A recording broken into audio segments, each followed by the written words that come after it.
Influencer ini dapat tawaran endorse dari 02 dan 03. Malah jatuh hatinya sama 01, curhatannya bikin hati meleleh. Gue mau cerita pengalaman pribadi ditawarin jadi buzzer. Ini gue mau curhat, denger dulu. Pertama gue dicat sama 03, mau nggak buat video, satu video itu ya hampir sejuta lah post, dan nggak ada minimal views. Gue tertarik dong, wah nggak ada minimal views. Yang tadi gue mikir kayak follower gue masih kecil, kok bisa ditawarin semahal itu. Setelah gue analisis, ya mungkin karena konten akun gue yang engagement-nya tinggi akhir-akhir ini kan, karena gue akun baru. Terus dalam satu minggu gue bisa mencetak 5 video yang FYP, dan satu video itu minimal 1,4 juta views ya, karena gue udah tahu polanya, formulanya, cara kapan harus post, cara buat caption, cara buat hashtag, gue udah tahu. Oh itulah kenapa gue dihargain mahal. Gue mikirnya ke sana. Oh awalnya gue kaget kok bisa, dan gue mikir juga, oh berarti yang followernya 1 juta ke atas bisa puluhan juta dapat tuh kan. Oke lanjut.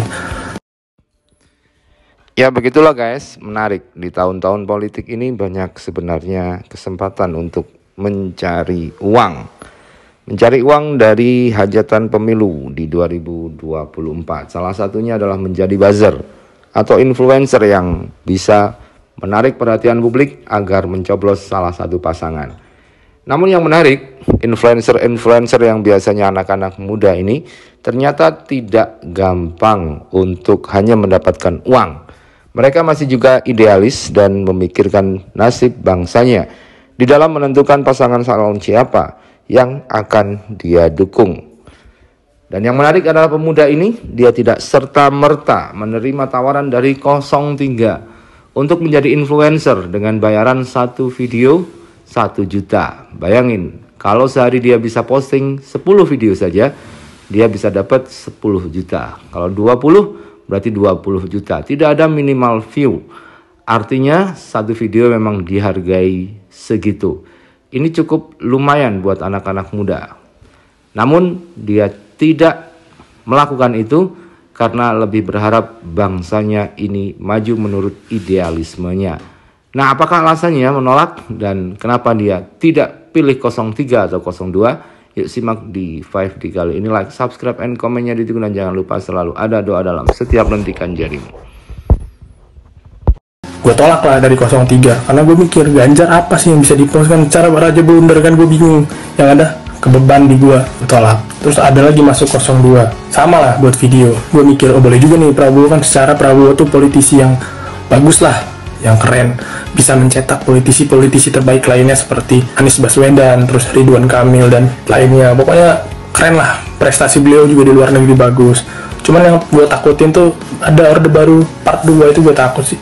Secara beliau juga sekarang banyak gimmicknya gitu.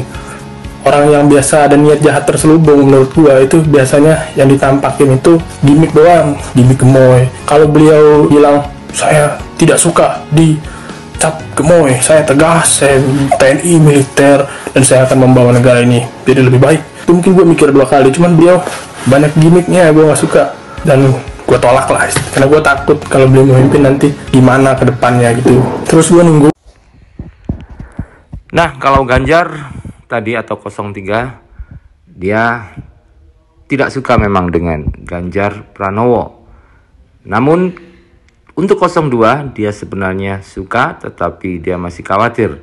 Dalam pimpinan seorang Prabowo, dia takut ada Orde Baru di sana. Artinya pemuda-pemuda seperti ini sudah mulai muncul idealismenya dan memikirkan nasib bangsanya daripada memikirkan keuntungan pribadi mendapatkan uang banyak dari menjadi buzzer. Dan kemudian dia menunggu pasangan 01 karena dia paling cocok dengan 01, yaitu Anies Baswedan dan Muhaimin Iskandar. Dia ingin perubahan di negeri ini. Namun ternyata tawaran untuk menjadi buzzer tidak kunjung datang. Dan dia membuat kesimpulan bahwa memang Anies ingin perubahan. Anies tidak ingin pakai buzzer-buzzeran. Atau mungkin karena tidak punya uang ya guys, untuk membayar buzzer mahal seperti anak muda ini. Akhirnya dalam kesimpulannya bahwa Anies lah yang pantas untuk menjadi presiden, meskipun dia tidak mempunyai buzzer atau influencer. Buzzer adalah orang-orang yang diminta untuk mengkampanyekan atau menyerang balik atau membela pasangan yang membayarnya dan menyerang pasangan lawan atau pasangan yang tidak didukung oleh buzzer tersebut.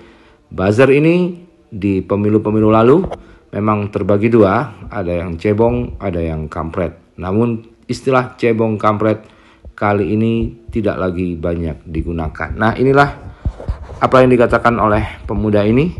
Dia mengatakan kelebihan-kelebihan yang dia anggap ada dalam sosok seorang Anies Baswedan.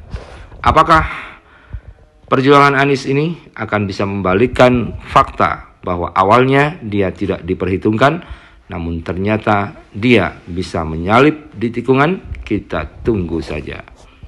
Itulah istilahnya nunggu kapan nih ada yang 01, karena menurut gua ya 01 banyak juga lah prestasinya bisa gua up, dan gua nggak masalah kalau beliau jadi presiden kan. Nggak ada yang masuk gue, entah gue yang belum dapat atau memang karena nggak ada. Kalau misalnya sampai pemilu nggak ada, berarti benar kesimpulan gue, beliau itu ingin jujur dalam pemilu ini. Beliau ingin yang milih dia itu tahu kenapa harus milih beliau. Gue jujur sih, gue merasa ada aura yang berbeda di pemilu sekarang. Kita semua tahu lah pemilu-pemilu sebelum saat ini, sebelum ada Anies, uang money politik udah bukan rahasia umum lagi kan, dimana orang dibayar yang walaupun 100.000 mau dia nyoblos. Sekarang Anies Baswedan, gue merasa kayak beda. Nggak ada capres yang mau didesak, dijatuhin untuk dipilih, nggak ada. Kebanyakan dia maunya yang dinaik-naiki, dipuja-puja. Hanya di era Anies inilah gue melihat kayak ada beda gitu. Pemimpinnya dijatuh-jatuhin sebelum menjadi presiden, dan beliau ya kayak open aja. Mau nanya ke gue balas.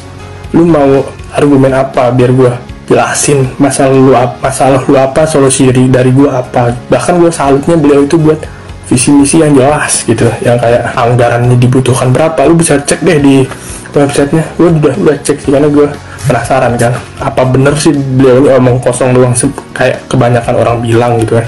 Gue cek, wow, rancangan bangunannya ada, rancangan anggarannya ada. Karena gue takut kalau banyak omong ntar kayak food estate gagal.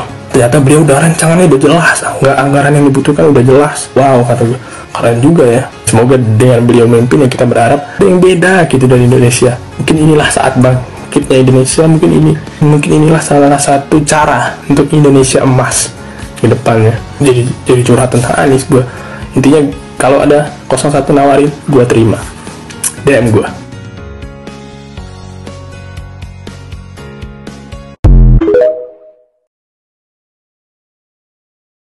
Dia mengaku bukan bagian dari TKN.